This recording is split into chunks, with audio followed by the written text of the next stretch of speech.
Welcome to Talking About Sports, the Carolina's #1 sports podcast. We're here at the Dilworth Neighborhood Grill with an all-star packed panel all the way back from the AAF. Charles Arbuckle from UCLA and the Indianapolis Colts. Reggie Walker just off the Penn State spring game, I think, where they have room for a lot of statues these days. And United States Navy veteran, military veteran Hall of Famer in the state of North Carolina, William Wilson. I think they're having some inductions this weekend. Yeah, they are. For the second class, they're having inductions Saturday. All right, but they're no second class. We thank all of our veterans for their service. Now, guys, NFL draft tonight. Carolina Panthers, as we know, but Buck, while we have you, anything you're hearing from the Panthers or anything league-wide about any late-breaking trades or any other information? No, I mean, I think that the biggest thing is you'll see it, if any of that happens, we'll see about it this afternoon or later today. It's kind of like when you look at this Kyler Murray thing. Is he going to be the first player picked? They'll probably sign him, and he'll know if he is. But I haven't heard anything quite like that. I've been paying more attention to the prospects than all the noise because there's always a lot of noise leading up to the draft. Yeah, and to that point, it's not only is it noise, but some of it is noise to create other noise. Yeah. And then a lot of it is just keeping the proverbial fly off the you-know-what. And people throwing things out there to keep you off the center what they really want to do. Yeah. And so a lot of this is jockeying. But they'll throw something in there so that person can fall to them or try to get somebody to trade up even though they want somebody later. So you're saying there's a lot of subterfuge involved? Oh, absolutely. That rope-a-dope. Yeah, that's all. It's the rope-a-dope. I mean, misdirection. That's how it works. Yeah, that's exactly right. And so I think, sometimes – when you hear some of these stories, the funny thing is, a lot of people will report things, and I would argue that 95% of the time they're legitimate sources. But sometimes their legitimate sources are telling them things to get a message out there. It's like we talk about with Nick Saban all the time when he has a press conference. You may ask him about drinking Kool-Aid, and all of a sudden he starts talking about the water pressure in another building. He wanted to get to that water pressure conversation no matter what. Yeah. Mm-hmm. He just used your question to do it. And so that's what a lot of this is an organization needs a certain message out there. And they know, a lot of organizations know who the moles in their organization are, and they'll let that person know, hey, this is what kind of we want out there. You do your thing. Or like the Raiders did. Supposedly they sent all their scouts home because they want to make it about Mayock and Gruden this year. There's been stuff going on in that organization for a number of years, but now that they're the two focal points, they sent all their scouts home basically saying we don't want anything to leak out a week before the draft. So it's all kind of stuff you hear. You read this stuff, you hear it, you talk to guys in the industry. It's always crazy leading up to the draft. Yeah, I mean, but you can send all the people home you want to. You still got phones. Still got phones. They still stooges everywhere you go. You don't have social media. There's no social media. What? This is 1875 where you send people home and had to write you a letter to communicate with you. Right. So some of this stuff is just symbolism and showmanship. Yeah. But also sometimes you got a situation where those GMs are talking to one specific person. Mm-hmm. They'll float some stuff out there. It looks like it's this crazy rumor. It may not necessarily be a rumor. That's an offer. Yeah, sometimes it is. To this one particular person, but because of a certain amount of rules and tampering and things like this that you can't get into, let's just put this out here because the person who knows what I'm talking about will know what I said. And everyone else just thinks, this is just some crazy stuff they're talking. They're not talking crazy. He just sent a message to his guy that he wanted to send that message to. I think many of us believe that Kyler Murray will go to the Cardinals. That's a kind of a very my friend Mike Leonard, who's watching us right now, lives out in Arizona. I work with him in radio. That's a hapless franchise. No offense to the state of Arizona, just the Arizona Cardinals, and not the Arizona Hotshots, Buck. But after that, I think all bets are off in terms of trades because a lot of the teams that are in the top 10 may not be quarterback needy, but quarterback is the #1 position. So guys like Drew Lock, Daniel Jones, Dwayne Haskins, those guys are coveted, and teams like we're hearing the Redskins could move up from 15, the Broncos, the Dolphins, they could be moving up into the top 5, get ahead of the Giants, who are at number 6 to make a move. Any speculation of when the first trade and how high can some of these teams out of the top 5 get into the top 5? To be honest, I would hope, and I'll say it like that, I would hope that the trade we hear about is for the #1 pick because, look, I'll say it, and maybe people disagree with me if they want. I don't understand how you draft a quarterback at number 10 overall.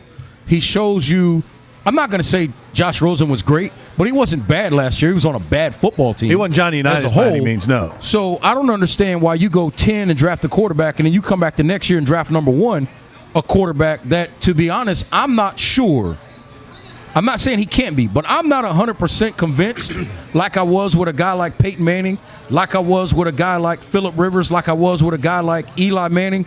I'm not 100% convinced that Kyler Murray is a guy that can take you to championships in the NFL. Was he explosive in college? Absolutely. But so were a whole lot of guys. Troy Smith, Michael Robinson. I mean, I can name plenty of guys. Brad Banks was a Heisman Trophy finalist at Iowa. He didn't stick in the league very long. So my point in saying that is RG3 won the Heisman. Don't bring that up, and Reggie. is now a backup. Hey, my don't bring point in him saying up. that is, if you're going to draft 2 quarterbacks in back-to-back years in the top 10, you better be 100% sure, especially the second time around. Yeah, their offensive line was not good. I don't think they gave Wilkes enough time there, clearly. Nope. But I also say this, too. If you look at this quarterback draft, you can look at all the guys' names. None of them, to me, are all-pro guys on the road. But they all can be serviceable. I think Daniel Jones' name is mentioned, Will Grier, Drew Lock. You have Dwayne Haskins. All of them have really high potential, but there's some flaws there along with Kyler Murray. And I think teams are going to reach because when you look at the first round, you think you have to go and reach for a guy. And that's what I think is going to happen in this year's draft. I think there's no – if I'm the GM of the Cardinals, I would have never even looked at Kyler Murray. I would have wasted 2 seconds of my time looking at Kyler Murray. I also wouldn't have hired Cliff Kingsbury, but that's a whole I would nother have kept Coach Wilkes there if I was the GM of that sad, hapless Mormon franchise that is Arizona. No, I agree. I'd have kept Steve. Steve's one of my guys, so I definitely would have kept him for even my own personal reasons. But Kyler Murray, I see nothing, like Buck said, I see nothing makes him stand out like this guy is a shoo-in. He's undersized. He's not. Michael Vick was small, but he was fast, and he had a rocket arm. Kyler Murray can run, too. Now, he can run, but he ain't. I'm going to tell you why. You want to know why he's going to get drafted high? Cliff Kingsbury had these guys in his room, and this is why. Pat Mahomes, Baker Mayfield at one point, and who was the other kid? Davis Webb. All transferred out of his they had some guys that stayed. That's why he's now the head coach, and that's why Kyler Murray is going to get drafted so high. Well, it's bottom line. And let me add to that. Not only is it that factor, but let's call the other spade to spade. Sean McVay and Jared Goff is the reason for this influx that everybody's chasing the hot young offensive mind as a coach and the hot young quarterback that came from a spread college system. That's what everybody's chasing. But, you think about it, Reggie, that Sean McVay got the Rams job. Jared Goff was already there drafted by Jeff Fisher. He didn't say, well, I got to have my own guy and just throw Jared Goff away. Well, he worked with the incumbent talent and made Jared Goff a top-tier guy who just got a pretty big raise. Not to mention, everybody talked about the way Jeff Fisher allegedly mishandled Jared Goff. He did mishandle in ways because he yo-yoed him. But at the same time, that might have been better for that kid's development. I've said for years, if you look at, and the one I always go back to is Ryan Leaf in San Diego. Yeah. They said he was going to sit. Harbaugh gets hurt. Then they say, well, he's going to play the rest of the year. Harbaugh comes back from injury. Leaf throws a couple of interceptions. They yank him. You got to handle these situations the right way, and that'll in turn help develop the player the right way. And I think that's going to be a big question for these next set of quarterbacks. Is Rosen still on the Cardinals roster? Absolutely. As of Are they right still now. paying him big money right now? Well, they're paying him a rookie deal. It's not huge But still money. rookie, but he's quarterback still top money. 10 money. Yeah, Exactly. absolutely. Paying him top 10 money. So he's going to draft another guy. That's what I said. And pay him top 10 It doesn't money. make sense. And what did they give up for Rosen? A first, not- a it's not like second, the and old a third days. round? Yeah, it was like They 3 picks. overpaid. Rookie wage scale is still not as bad as playing a top guy. But it doesn't matter. That's like saying you don't like big girls to go, well, she ain't as big as they used to be. It's still wait a a big minute. girl. It is what it is. So that's somebody saying, it is what it is. So, Go ahead. my thing is, I'm not taking that gamble on a first-round guy. They got so many holes, so many problems in I agree with Arizona. If I'm going to go anywhere, if I got to take So my if a big girl like a big guy, is she okay? Yeah, big I girl don't like a know, big man. man. What's up You with talk that, about man? big But you girls, don't you got to get talk about two of big. But you don't take two of Hey, them. I wore Huskies growing up, man. That's I'm right. talking about big Tell 'em, girls, Buck. big guys, Look, man. big girls need love too. I know they love do, when man. You get it, but you don't get two of them. That's what I'm saying. We need bookends sometimes. If you got the one you're supposed to have, you at even par. Anything above that, you shooting bogeys at this point. And you're not winning tournaments with bogeys. Let me ask you this from a business standpoint, because Yes. I know you look at numbers a lot, and I want to get your opinion on this too. But if somebody from this class Because, I mean, I guess you could argue Baker Mayfield is on the track from last year's class. But if we get 2 classes in a row that don't really produce that, what we think may turn into the all-time great, is this where we start to see quarterback money change in free agency? Nope. And start to go in a different direction and spread that money out? Because I know teams are starting to evaluate the way that a quarterback can eat up your cap now. Yeah. It impacts so many other positions. The Seahawks didn't get that memo. Well, or did they? Because they turned around and traded Frank Clark, and he went and got a $100 million deal from Kansas City. Right. So that tells me they're making a decision. Right, but they're making a bad decision. They're paying Russell Wilson money for stuff he did in the past. Well, they always do that in the NFL. Exactly. So to answer your question, no, I don't think they'll do it because it'll be that one quarterback that'll do okay. They'll do better than the rest of the quarterbacks. That would justify them making this ridiculous move. Overpaying Keep doing this. Keep overpaying these guys. I think it's ridiculous to overpay these guys. And the whole thing about, quarterbacks, the one of 2 players only touch the ball every play. Who cares? If they screw it up every time they touch it, they still touch the ball every play. You have to overpay guys now, though, because of the way the salary cap is structured with that rookie deal. Yep. And then when they get to that level where they perform, they've been to the Super Bowl, won a Super Bowl, they're going to get overpaid. I mean, they're going to get rewarded for what they All right, before we're going to come back. Yeah. We're going to talk Carolina Panthers and much more NFL draft. We're here at the Dilworth Neighborhood Grill. This is Talking About Sports.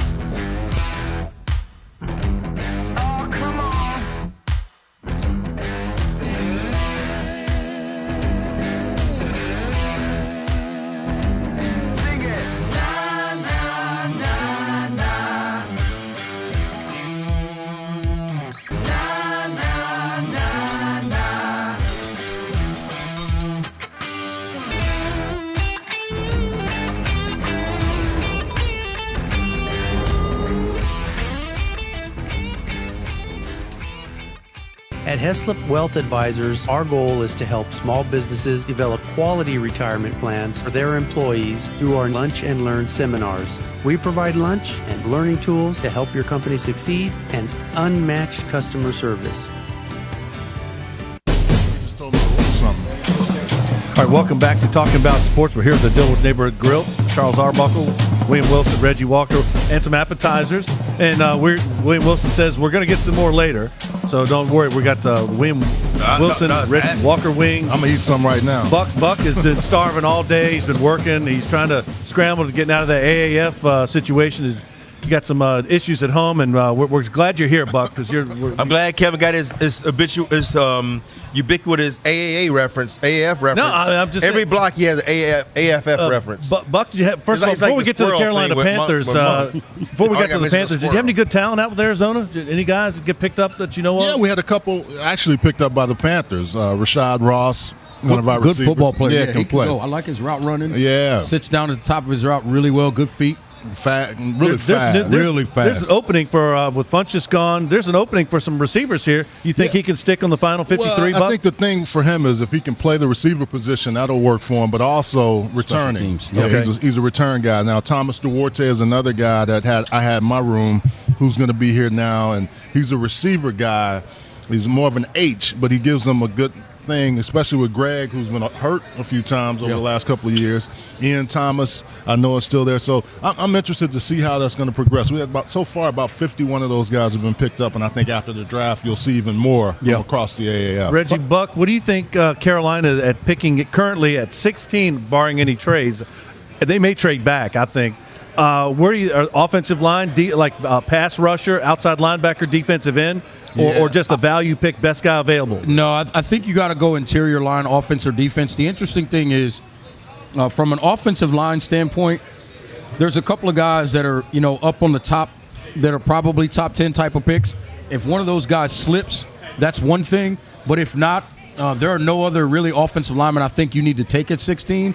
I think what's going to happen, I think you're going to see this organization, whether it's, and I don't think these guys are going to necessarily fall, but whether it's Nick Bosa, Quinnen Williams, Ed Oliver, those type of guys, they're going to look defensive line. One of the three guys down at Clemson, whether it's Farrell Christian Wilkins or the other kid that's escaping me, my name right now. Dexter Lawrence. Dexter Lawrence. They're going to go defensive line there. And I think the interesting piece of that is I think they're going to look for a bigger a more heavy defensive lineman I that was can going play to ask inside. you that, Reggie, because of we're hearing that Carolina, Ron Rivera wants to go to a multiple set, not strictly 4-3 only, not strictly 3-4 only, multiple changing formations based on down and distance, so they can have the flexibility. So maybe some bigger guys on the interior line could be where they're going defensively, or a guy that can stand up. You know, and that's where Brian Burns kind of looks good too. If you want to get a multiple guy, I mean, if he's there, Christian Wilkins would be a guy that you can use. He's played inside, outside, but there's a lot of talk about Brian Burns as an edge rusher or a Montez Sweat. What happens is, though, it depends if there's a run early on edge guys. If there's a run early on the edge guys, then you start seeing a reach for certain people. So, I mean, I'd be interested. If Ed Oliver is around, he could be another name that I don't think we're will be hearing there. Sweat, the guy from Mississippi State. He has some health issues reportedly, but we also heard that about Star Lutele, but we haven't heard them since the draft. Yeah, I think what happens is some of those things get floated out there. The other day, Rashawn Gary supposedly has a torn labrum. A lot of guys play with torn labrums, but he's going to have something repaired. He didn't have quite the career at Michigan, but that's another kind of name you could see that if he dips down to that 16, 17, that maybe he gets totally bypassed if the Panthers don't think he's healthy. That's why it's always interesting when you have that pick that low, what tends to happen, especially if you're looking for an edge guy or if you're looking for an interior lineman, what on the offensive side, what happens at those points? Yeah, because the other piece of that is sometimes you get the talent, right, of a top 10 player that falls because of something on paper. Now, there's a risk, obviously, is why the player falls. But at the same time, to Buck's point, if that's a labrum on a defensive lineman, chances are he's going to come back from that and be okay down the line. So it becomes one of those things, a risk-reward. But if a guy like Ed Oliver, who's a top 5 talent, some people had him as the number 1 player on the board going into last season. If that guy falls to you at 16, I mean, that's almost a no-brainer. You got to take that guy. I'm with you. You know, the thing with the draft, and I mean, I'm speaking to the choir on this one. Everyone looks good. Everybody in the draft conversation looked good in college because most of them are playing against guys at any given time. There's only 3 people on the field with them going to the next level. So when I kind of look at some of these guys over the course of the years, and I'm not the sports guy. All you guys are. All right, we talk NASCAR, I'm your thing. You talk business, I'm your guy. All the overall talent evaluation, I'm not as good at that part of it, and I will own that. But I'm a risk-reward guy. I'm an ROI guy. I'm a value cost analysis guy. If I'm picking in the 16, I'm not so sure I don't get that 16th pickup and go for a free agent. Because when I look at the money I'm tying into it, the first round guy, I'm guaranteeing him a contract. But at 16, if a guy falls that's high on my draft board, there's a unique skill set that I really, really need, it feels something I need, I go for it. But sometimes a lot of babies been born on trust me. When you draft guys, you're hoping they work out. I'm much more that guy goes, let me get a free agent that I know that fits into my system that I can implement pretty much right away, that I can get for cheaper. But you're still gonna get free agents, so that's not gonna go away. So I don't. Right. But I would go more on that than tie myself up to 3 or 4 years with a rookie. You don't really have to tie yourself up. There's some teams now that if they don't see you cutting it after year 2, you're gone. Yeah. Because these rookie contracts are not the same as they used to be, especially later in the draft. Yeah. So even later in the first round, that's money there, but it's still not the kind of money that it used to be when you get tied up for years. So I think if you're smart, you draft well in the draft, in the higher rounds, but the middle rounds and late rounds is where you're going to get most of your guys and then sign free agents. And the other piece of that I think is interesting, and I'll use it particular to this draft, is a lot of teams, especially at the top, they're drafting and going for specific positions because they have so many holes. I think if you're the Panthers at 16, there are holes on this roster. But somebody that fits the hole that you need is going to fall to you, particularly this year with defensive line. But at the same time, I say all that to say the best player in this draft is probably not going to be in the top 5, and that's the linebacker of LSU, Devin White. That's the best football player in this draft. Period. No He must question. be that guy from Georgia I'd say last Ed year. Oliver's hot. Ed Oliver's. I got Ed Oliver as the number 2 player. If it were my board, Yeah. But that's a very close second. But I think Devin White is the best football player in this draft.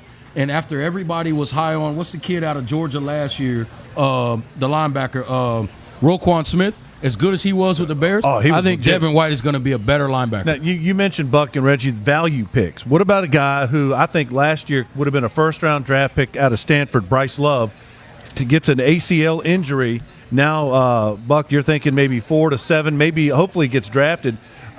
Maybe a team that's running back needy could grab him in the late rounds, knowing and not having any unreal expectations, could bring him on late next season, maybe even not even playing him next year, but because he represents a good value pick. Talking about Bryce Love. Bryce Love of Stanford. There's 2 guys out there like that. Rodney Anderson at Oklahoma was the same situation, but had a lot of injuries in college. And Bryce Love, who right out of North Carolina, Wake Forest High School, I think he's a guy that has a home run hitting ability. And before we've seen here with Christian McCaffrey, they were in the backfield at times together, and Bryce Love was getting as much pub as Christian McCaffrey at certain times.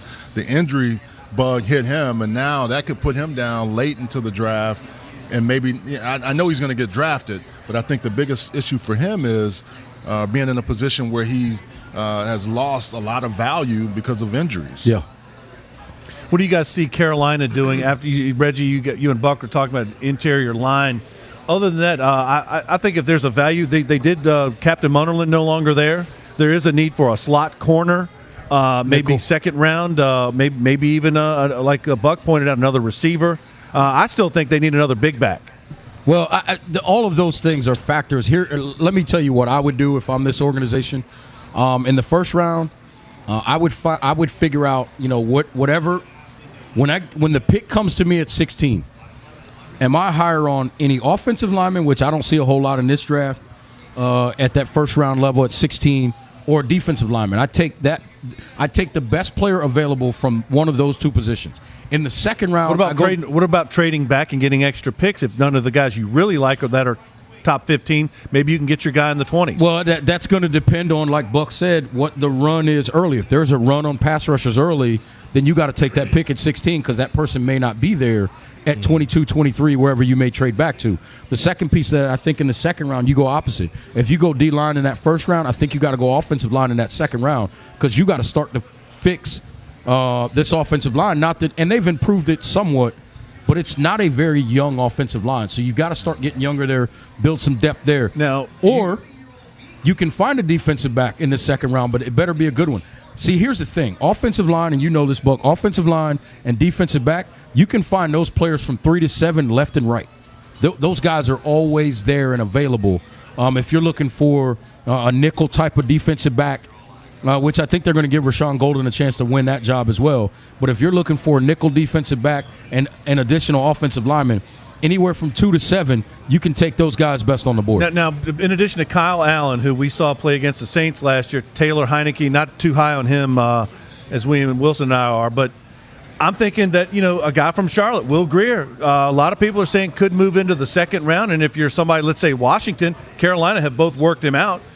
Some of these teams may not get the guy they want in the top 10, may trade back into the 20s, maybe even around 30, 32, and get a Will Grier in the late first round. Maybe if Carolina, because I don't think Cam Newton's thrown a football since whatever was week 10 last year. So maybe a Will Grier could be a guy that Carolina thinks either late first round or early in the second round. I don't spend any time. I don't even think about drafting a quarterback that high, because with the needs that you have. If I'm going to go my first 3 rounds of guys, I want somebody I'm hoping I could very much put on the field this year. Right. Consistently. Yeah. Not a guy that I can develop 3 or 4 years later. If I wanted somebody to develop and to play them in 2021, 2022, I'm looking for that guy. I'm going to draft him in the 4th or 5th round. Or I take the guys that I already have that's already on the roster, it's already in the cap, already in the system, that's got a little bit of time, they've had they've taken some real fire, so I can see what they can do in some real live games to evaluate them somewhat, though a very small sample. I understand that, but Allen showed me enough to keep him on that roster, with Norvell Turner, as you like to call him, What's Norvell. Well, the rest of the world calls it Norv. Well, Al Davis called him Norvell. Al Davis called him Norvell. Well, Al Davis was also rich, but you not, so you can't do everything Al Davis does. So, thanks, Will.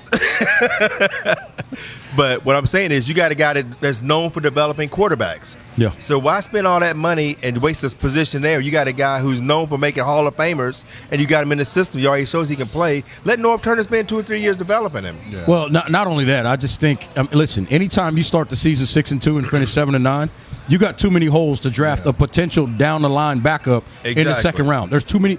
Now, I'm not saying this is a bad football team. It only needs a couple of things to really get back where. Yeah. I mean, listen, again, they started 6-2, but at the same point in time, you've got to understand that you cannot, to me, use a pick that high, second round, if you're the Carolina Panthers, when you've got other things that you got to fix, unless Cam Newton, for sure, is having much bigger issues than the rest of the public knows about. Yeah. You got a couple of offensive linemen you can look at, too. Cody Ford from Oklahoma is a guy. Caleb McGarry.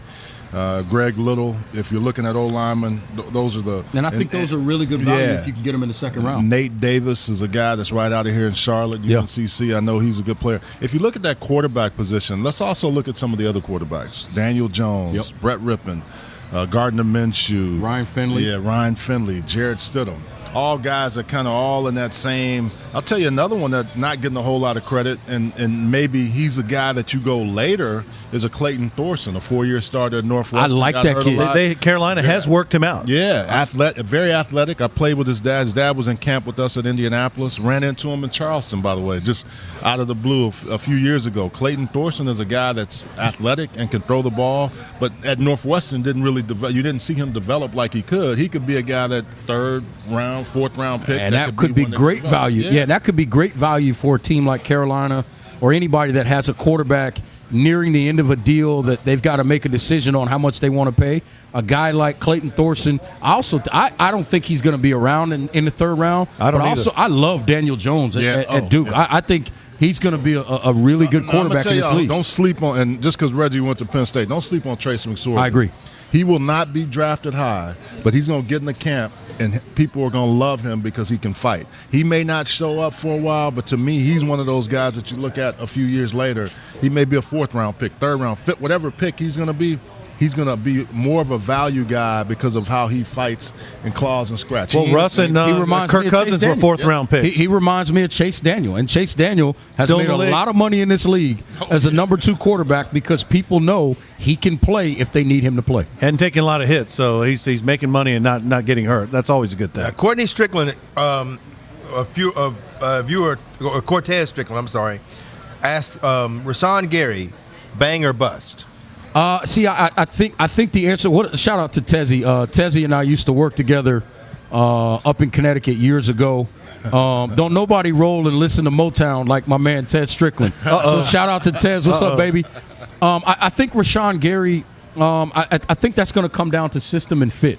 For Rashawn Gary. He's got all the tools physically to do a lot of things. I think at Michigan, they had so many things going on. You got to remember when he first got there, they had Jabril Peppers playing kind of a hybrid. Then they had Rashawn Gary playing kind of a hybrid. At times he's standing up. At times he's got his hand on the ground. I think it's going to be interesting to see how he's deployed and who gets him. That's going to determine his fate in the NFL. He's going to be a fit guy. Sometimes when you watch him on tape, he jumps off the tape. Yes. But other times, he doesn't show. You forget he's there. Yeah, and that's the concern I have with a guy like that. Your motor has to be going, and when his motor's on, he's probably as good as anybody in this draft. That's the problem. Yeah, is that motor always going to be going? And can he withstand some of the injuries he's had in college? Right. The difference between, and you notice, the difference between good and great is consistency. There's a whole lot of guys. When you're in the NFL, we know you can make great plays. But the reason why J.J. Watt makes all that money is because he makes great plays all the time. The reason why, a guy like James Harrison, who was in Pittsburgh for all his, he's always making great plays. Guys that are just kind of meandering around are guys that don't always make great plays. And that's the difference in a good player and a great player in the NFL. Well, J.J. Watt's looking for a raise right now. Well, consistency is something you can count on. I don't disagree with that. No, I'm with you. I'm agreeing with you. That consistency has to be there. I remember me and Michael Irvin was having a conversation. No, don't bring him up here. And he said, Oh, yeah, I know you hate talking Pick about that winners. name off the floor, man. I just don't like that Cowboys. And I don't like Michael Irvin, but he is good for charity. I will get. He is Pick good that for name charity. up off the floor, bro. Me and Mike had a conversation.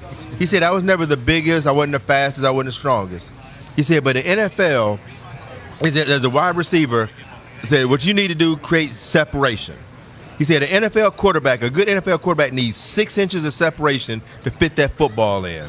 He said if you can give him 12 inches of separation and you know you can catch this ball and just hold on to it, you can move the change, you can have a long career. I've been separated for not giving 12 inches of separation. Well, you but need to bring some of your black friends to your house. But anyway. all I'm So saying, many levels on that, y'all. Yeah. Let the record show. I looked at Kevin's face and I was saying, like, he going to a place we don't need to go. okay, He does that often. All right. Oh, yeah, he lives there. Yeah, that's a man. good point. All right, we're gonna come back with more talking about sports right here at the Dilworth Neighborhood Grill. Yeah, there's no transition off of that. No, hell no.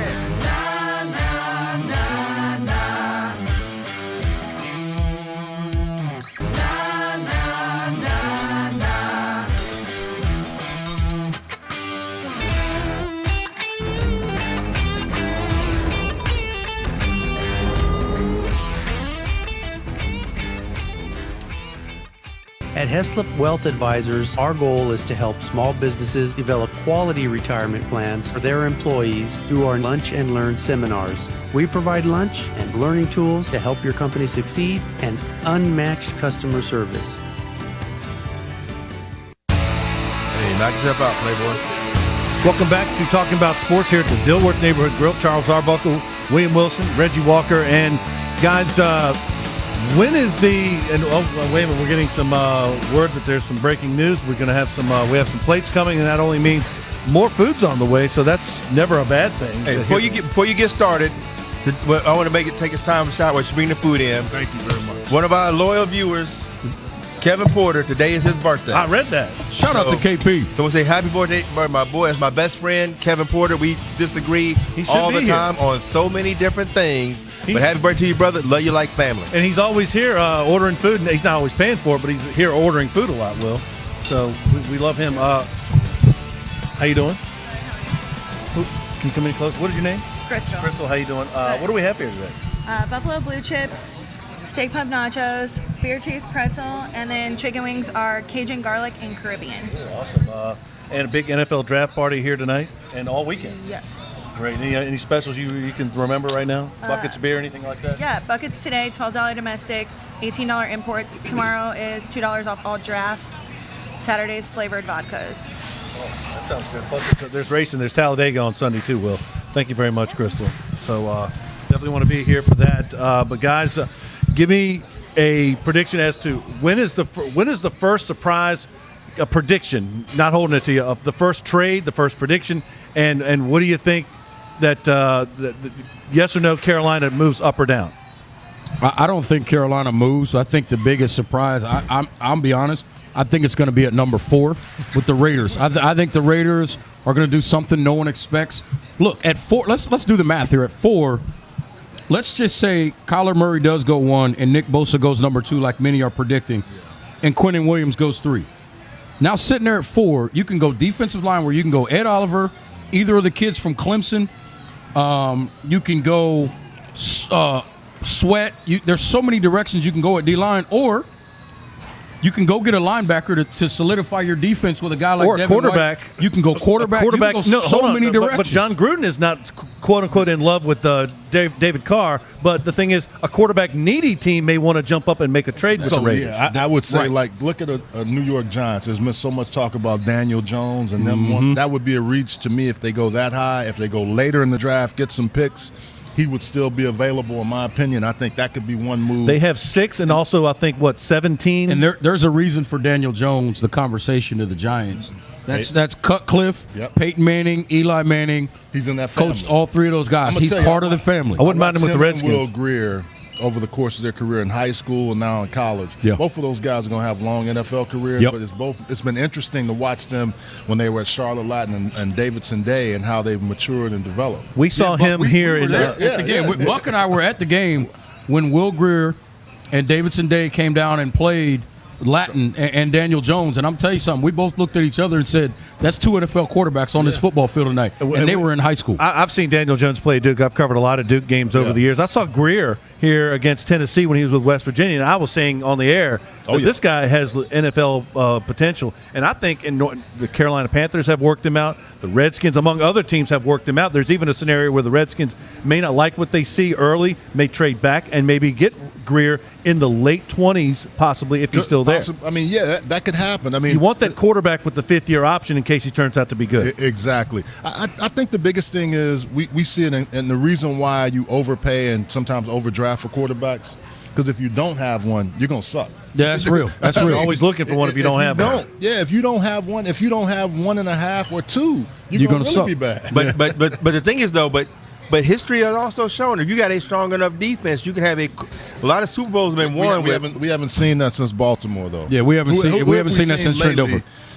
Philadelphia had a really good defense. Yeah, but they also had a really good quarterback too. Two good quarterbacks. And if they had 2 of them. Yeah. Right. But also you look at even this last Super Bowl, Jared Goff did not show up. No, he didn't. And that defense still kept them within a But you had drive Tom- of that. Yeah, but that's Tom Brady on also the other so- side. also yeah, against Tom the Brady on the other Patriots, side, and that's good also a quarterback. defense. Tom Brady was there the whole game. That's also But a it took down defense. to a last minute stand to get them. That's also. I understand what you're saying, but that's also a defense that, from a talent standpoint, from just pure talent, there were a lot of games during the season last year they shouldn't have been in. If you want to talk to me about that defense, and I know there are anomalies, and look, I respect Pat Mahomes. You can't give up that many points if you're that kind of a defense. Well, that's why the they made a bottom move line. to get the guy from I don't Seattle. argue that at all.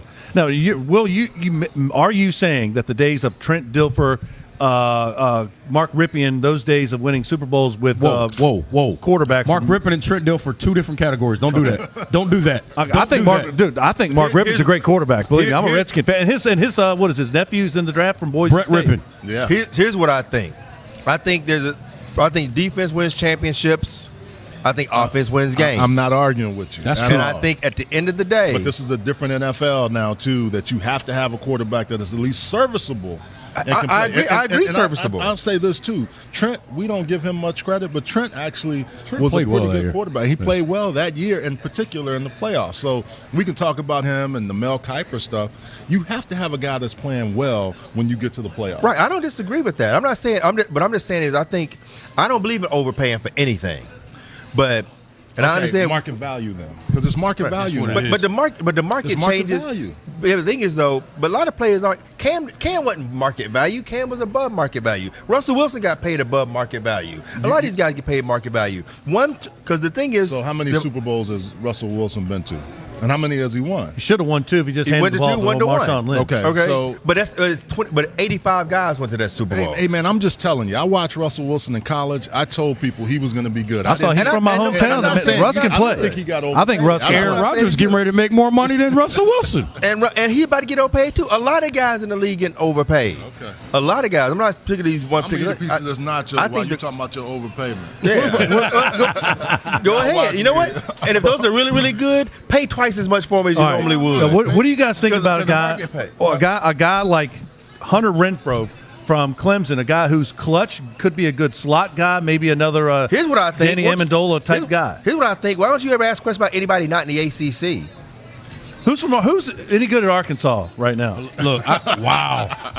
I mean, can you name any guy? I mean, shout out what to- was the record? 1-10. Shout out to I Woo say I Pig ain't been Sui. gone long enough. Now, Shout out to Woo Pig Sui, a guy I played against in high school. Karibi Didi There's 100 is now on that coaching staff. Good now player. notice there's 119 teams in Division One. I said, talk about D other than this. He only go to Arkansas. Well, here's one. Here's an Click on the intriguing low question. hanging fruit. Here's an intriguing question. 2 out of the last Dwayne 3 years, Haskins. ACC champ has been national champ. What becomes of Dwayne Haskins in this draft? There's some volatility in the arguments that you get from either side about Dwayne Haskins. I agree. Which is interesting because I like him. I do too. I think he has flaws like everybody else in this thing. I agree. But some people despise him, which is interesting. It's very interesting. I've had some conversations with scouts and different people in football. They don't like him at all. Yeah, they don't like him at all. And it's just kind of surprising because I think he is actually one of those guys that from a potential standpoint has a high potential, high upside. You know what I see in him. I'm not going to compare the player, but I'm going to compare the process. If whoever drafts him takes the same approach that the Oilers/Titans did with Steve McNair, I think they've got a chance to have a great quarterback down the line. But this is not a kid, based on the amount of snaps he had at Ohio State, only 1 year as a starter. This is not a kid I rush onto the football field. Well, and take that a step further. Think about what the Titans or former Oilers did with Vince Young. Yeah. And how poorly that didn't work out for a guy like Vince. And I don't see any immaturity issues with Dwayne Haskins. Me neither. Either. I see him as a guy that has a lot of pro potential. Guys in the locker room want to play hard for him. But I also think, to Reggie's point, the old days of taking a quarterback and letting him learn, even though he doesn't want to learn, can be so much better for you. But we don't have that luxury now. But the thing that trips me out is you don't have to pay these guys as much. You're not guaranteeing them $50 million. That's Buck's point with the rookie salary, the wage scale. Now, take a team like Washington. Haskins, you're from that area or have lived in that area, Reggie, Northern Virginia, so the DMV, if you will. A guy who could sit behind a Case Keenum, a guy who's a professional quarterback who's taken several teams. He's been in the league. He could learn from a guy like him for at least a year. Yeah, look, I like Haskins there. I think the Giants have way too many holes to go draft a quarterback while they still have Eli. But that would be a decent situation for him as well, because this is a kid that should not be on the field as a rookie unless there's an absolute emergency. And when I say not on the field, I'm talking about he should be the number 3. He doesn't need to be the number 2. So, but you know, the spot. I mean, I'm literally talking to people. No, I know. I've heard that too. He's not even on some boards. It's unbelievable. I'm kind of shocked by that. But that's how this draft. I mean, this draft process. This is a kid that's had, as far as we know, no legal issues. Went for 50 touchdowns last year and single-digit interceptions. And I heard a comparison this morning that he might be a good option for the Buccaneers if they want to move on from Jameis. And when you think about what Jameis did coming out of Florida State, he had won a national championship. He had won a Heisman Trophy. But Jameis Winston had turnover issues even in college, forcing the football. But his team still won. Haskins projects better. Can I just talk tight ends real quick? Let's talk about him. A really good player. Noah Fant. I know T.J. Hawkinson is the guy that everybody's talking about at Iowa. I like Noah, though. Iowa's got 2 good tight ends. Dawson Knox. There's some really good tight ends in this draft this year. Caden Smith didn't have a great year at Stanford, but still a very good player down the field. There's some guys that we're going to talk about over the next few years that can come out of Does Carolina get another guy because Greg Olson's days are numbered? Yes. He's going to be maybe 2 years. Ian Thomas, they got him. Maybe could they get a guy in maybe 4th, 5th, or 6th round? Maybe a tight end. I think there's some tight ends in the on Saturday. Look out for Carolina to get some depth at tight end in the defensive backfield as well, and potentially at linebacker because Luke's in year 8 or 9 or something like that, and Shaq Thompson's getting ready to get a contract, so they got to start filling in behind those guys as well. All right. I'm just your boy Kevin Porter's trying to hit up on me, man. I don't know what he's saying. What are you trying to hit up on you for? I don't know, man. Well, you say all these random unnecessary things and then you get defensive. You need to calm down. Kevin Porter, by the way. Mike used to call him Dash and Dine. Well, you said he did. No, you said he did. No, you don't want me to call him Dine. You had to pay his. But who been calling him Dine and Dash every time he mentioned Kevin? You did first. Will, don't try to say that on me. I have never. I need to sit between y'all next time. All right. Buck's got to take care. He's got maybe Marty Hurney needs. I think Marty Hurney needs to talk to you, Buck, because you didn't lighten him. I would love to. Hey, Marty, you know where to find me. There you go. Panthers draft party, Bank of America Stadium, 7:00, and there's a big party here at the Dilworth Neighborhood Grill. Thanks, Charles Arbuckle, for being here. We're coming back with more talking about sports here at the Dilworth Neighborhood Grill.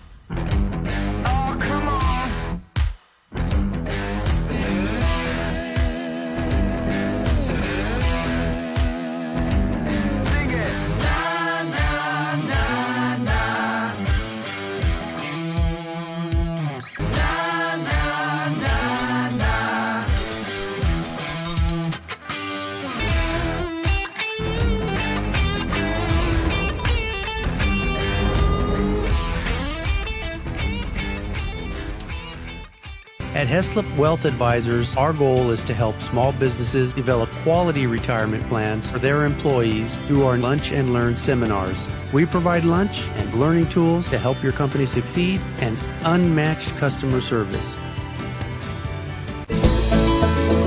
All right, welcome back to more Talking About Sports. We're here at the Dilworth Neighborhood Grill. Happy birthday, Kevin Porter. You have to come up here and get on the set with us one. You want him back here? Didn't we already say happy birthday to Kevin I know. Porter? What's his birthday? He may have, I don't know, hopefully he's got about another 70 to go. He's only, how old is he now? You just like trying to tell people you know people. You ain't got no friends. No, I don't. I'll admit I don't. I missed half of what he was saying. I was reading what Kevin was saying. I didn't hear what you said. No, but I'm just saying he's got a long life left. He can come up here next week, talk some racing with us, maybe. Oh, yeah. All right, that's good.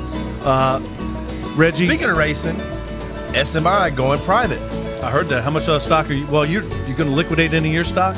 Unfortunately, I don't have any stock in that, but I'm thinking about get some in SMI overall because Sonic Automotive, they got some lot of money in dealerships. Talladega big weekend. We're gonna stay on football, but Talladega big weekend, the new NASCAR package. NHRA, we got some drag racing coming and they're up. in town. That's what I was about to say. 4 Wide Nationals, is that this weekend? Mm-hmm. All right, Reggie, if you're Marty Herney, Yep.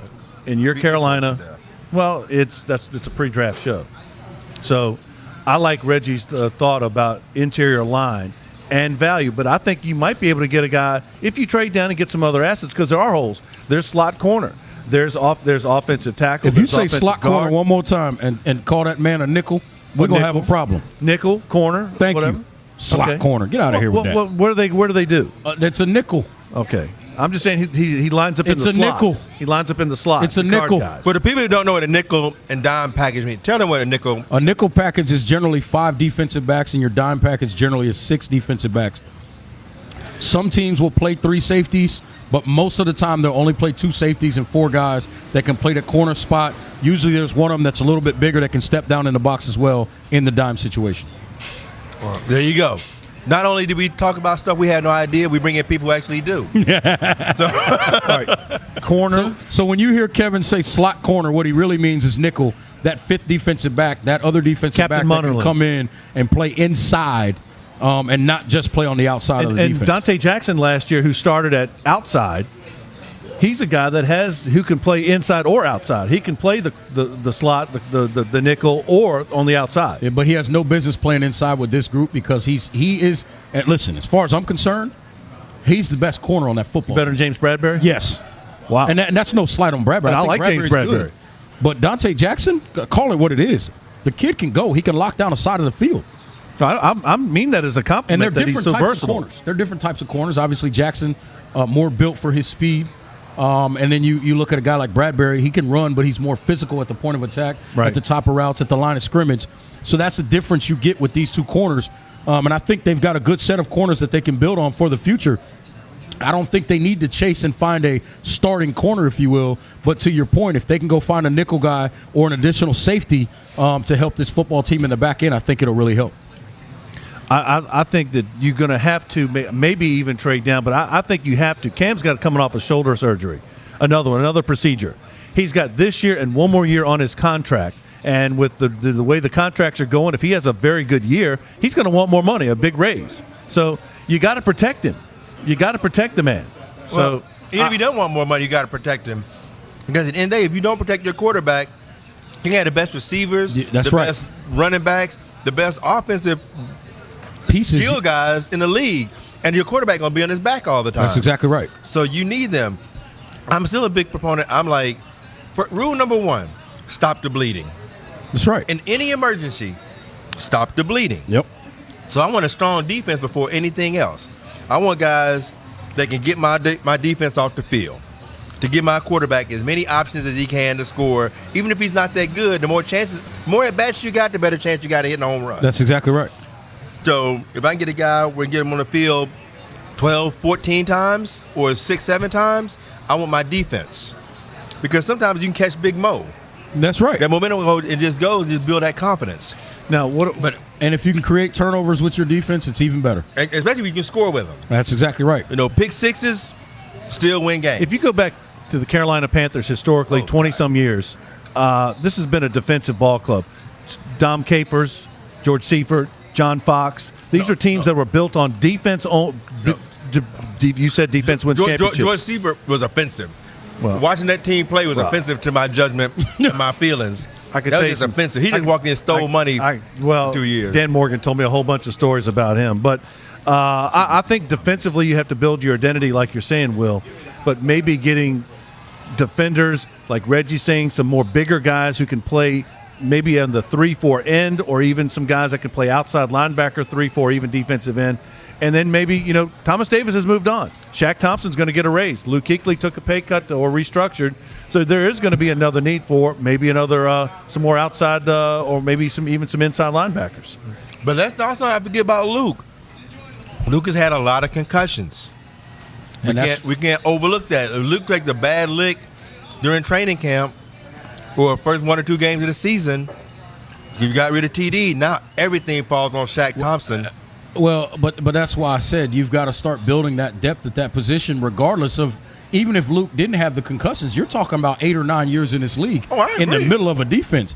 They understand that, but I will say this: those 2 guys inside, Luke and Shaq, are really, really smart football players, and they help this defense a lot. I think this defense, everybody, I don't want to take anything away from Thomas Davis, but I think people are looking at this defense like they're going to fall off without Thomas Davis, and I just don't think that's going to necessarily be the case, because I think we're going to see Shaq Thompson playing in a different element. Because here's the thing: as well as everybody talked about TD was playing, well, that means he takes care of his side of the field. Luke's in the middle.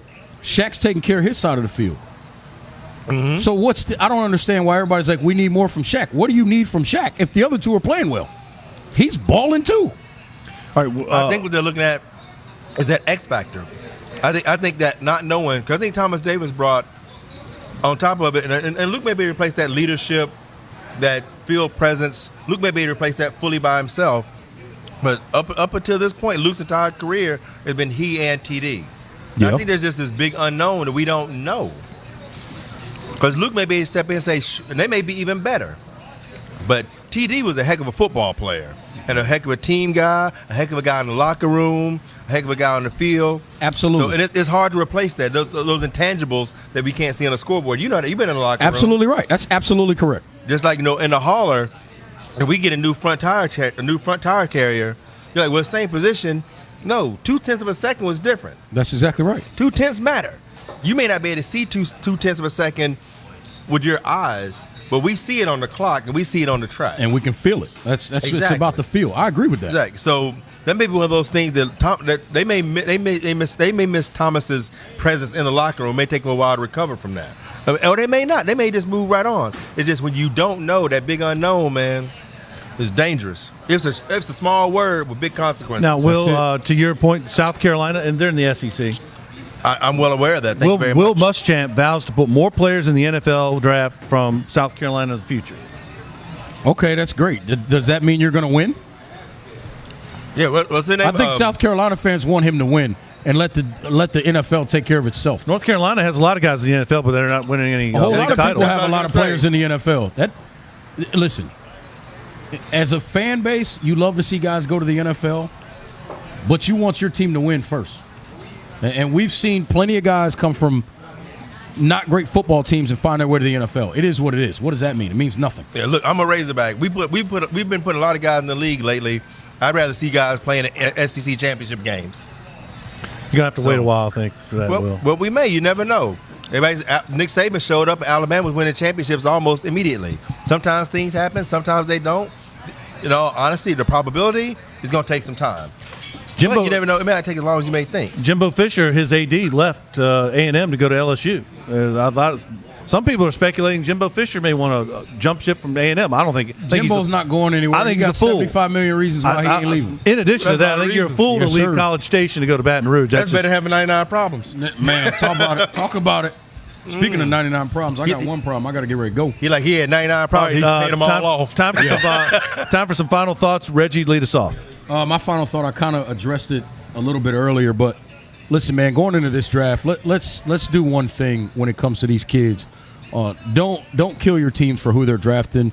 Don't be disrespectful to these kids that are getting their dream of having their name called. You don't know what kind of player they're going to be. You can see some things on tape. We don't know what kind of player these guys are going to be, but just do yourself a favor and support them and be happy for them in their moment. Will? I agree with that. Sometimes we forget these are people with families, and so some of these guys, and the reality of it, some of these guys will get drafted tonight and their NFL career ends tonight.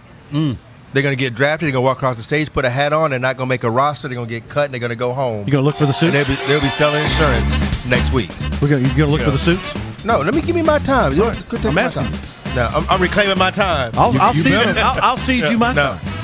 Now, on top of this, if you live in the Charlotte area, the NHRA is in town.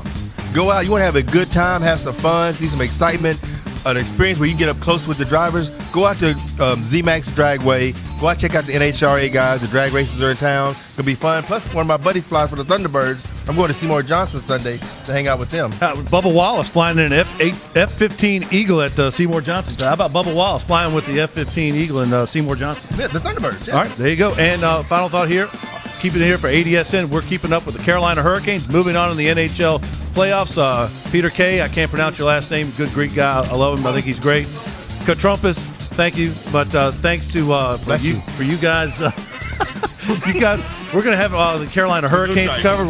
Reggie's going to keep us up to date on the draft with Kevin Tolbert, and I really thank Charles Arbuckle for coming in and dropping his knowledge in from the AAF and whatever he's doing. Good luck with the house the rest of the day, Buck.